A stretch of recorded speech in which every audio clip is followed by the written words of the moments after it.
Winners never quit. Bad advice, says Mr. Seth Godin. In his book The Dip, the author outlines when and how to quit, while also highlighting why it is important to persevere through some things. Welcome to the channel, and I hope you enjoyed this video. Lesson 1. Become the best or number one. In this competitive world, scarcity creates value, so always choose to be the best in one's field. For example, if you aim to be a gardener, then become the best gardener in your neighborhood.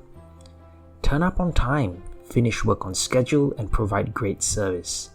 By being deemed the best by your customers, you are more likely to get recommendations and approached to take on new jobs.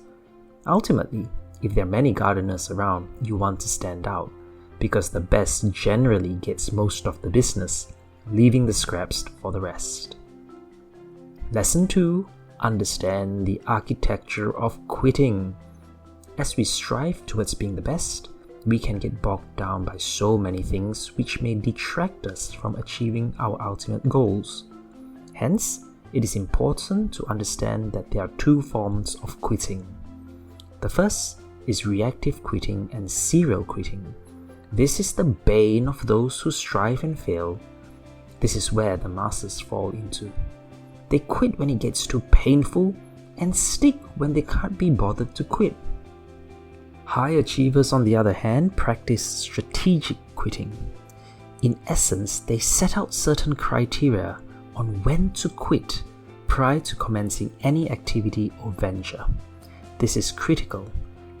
As mentioned by the ultra-marathon runner Dick Collins, decide before the race the conditions that will cause you to stop and drop out. You don't want to be out there saying, "My leg hurts, I'm dehydrated, I'm too tired." You will talk yourself into quitting. If you make a decision based on how you feel at that very moment, you will probably make the wrong decision. High achievers also understand the journey and the concept of the dip and the cul-de-sac, which brings us to lesson number 3. The cul-de-sac is when you find yourself in a situation where you work and work harder and nothing really changes. For example, you are known to be the hard worker and the go-to person to solve problems in your establishment. However, when it comes to pay rises and promotions, you don't seem to be getting anywhere. This is the cul-de-sac, or the dead end. Unfortunately, many tend to stick at these dead-end jobs because they assume that it would be too risky to make changes. They settle for what they have. While this may be acceptable in the short term, remember that staying where you are is robbing you of the opportunity to do something great. I say that opportunity cost is way too high. So make the decision, quit, and push forward towards something new. The dip, on the other hand, is slightly different, and this is how it goes. At the beginning, the results are encouraging and you are enthused about learning. You keep getting positive feedback and it's easy to stay engaged. Then the dip happens.